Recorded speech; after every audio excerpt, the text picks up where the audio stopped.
Hi, we're HuqThat, a henna collective based in London. HuqThat was originally founded in 2018 by Sabira Huq and has since then grown to be a team of 6 individuals. I'm Nurse Fatima. I grew up in Milton Keynes in a Punjabi family, specifically Punjabi Shia family, and yeah, that's me. My name is Patel. I'm a henna artist. My background is Gujarati Indian, and my grandparents on both sides immigrated here back in the 50s or 60s. My name is Mariam Adam. I'm an illustrator as well as Mehndi artist. I grew up in London, specifically East London.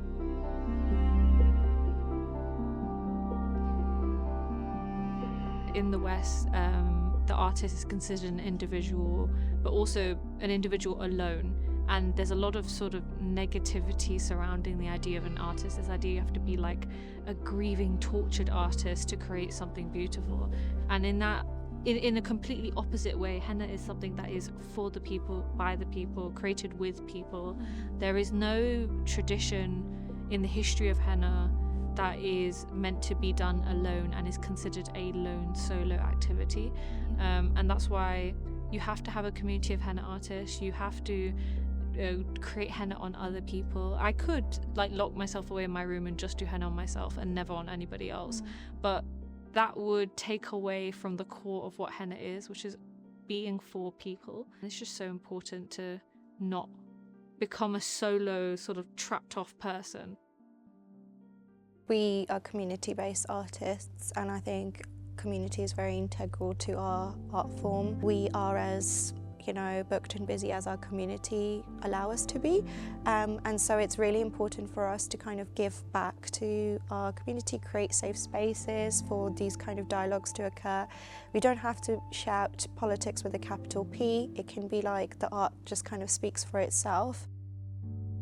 I feel like it would be so strange as artists who in our individual lives, constantly talking about liberation, and to then not engage in these, protests or causes. I think it brings such blessing that we use our skills and use what we do to contribute. Western art as an idea, as an industry, focuses on the idea of competition, about like pitting artists against each other. And I think the interesting thing about henna is how people are so willing to exchange ideas and build off of someone else's designs. We do each other's designs regularly. Someone saw a picture of Mariam's design and then I'm creating it in my own way. Someone saw a picture of my design, Nuz is creating it in her own way. There's a constant just melding of all of our ideas. I also think that as a team, it's a reflection of that, because we are so grateful that we have each other and we can go to events and have people behind us and supporting us, and we're essentially like collaborating on art pieces like constantly. We do each other's henna. It's always been like community based. You're always talking to someone while you're doing henna. You're always interacting with people. So even if you're like very introverted, it's such a community based art form.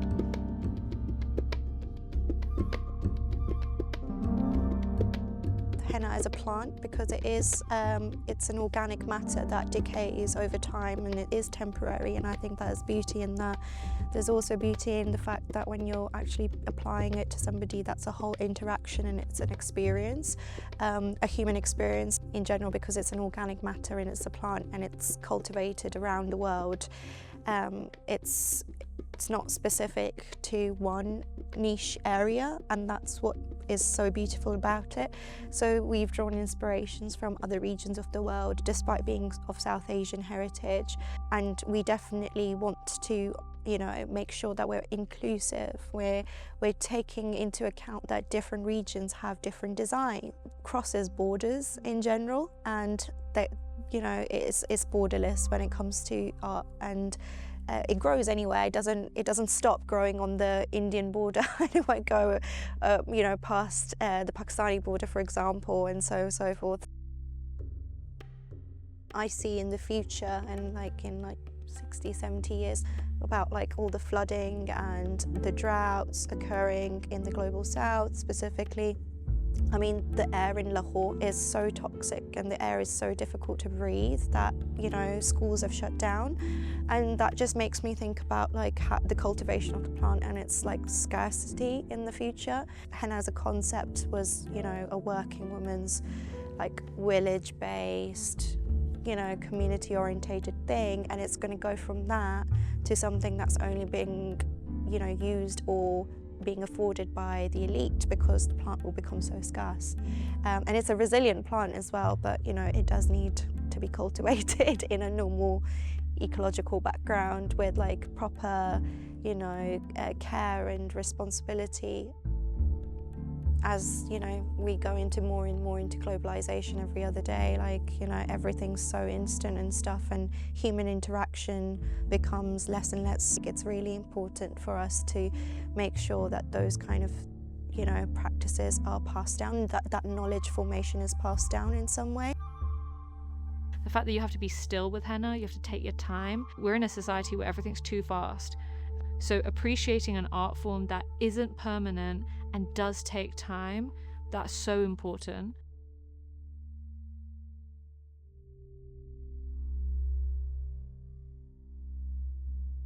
In terms of like how henna has been perceived in the Western context as an art form in general isn't taken up seriously with the same sort of critical point of view as other art forms are, and other even body art forms would be, and even if we're talking about makeup artistry or tattooing or any kind of, you know, temporary art form in general.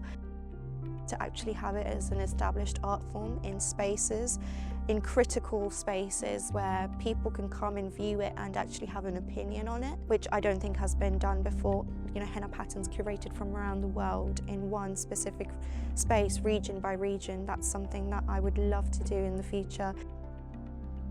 Henna art as something that can fit in with other arts. You know, if you have an exhibition about a certain theme, why is it that henna art cannot become part of that exhibition? Why is it that henna artists are pushed to the side? And there's a larger conversation there about like craft forms that are related to women stereotypically are going to get pushed aside. They are considered less worthy.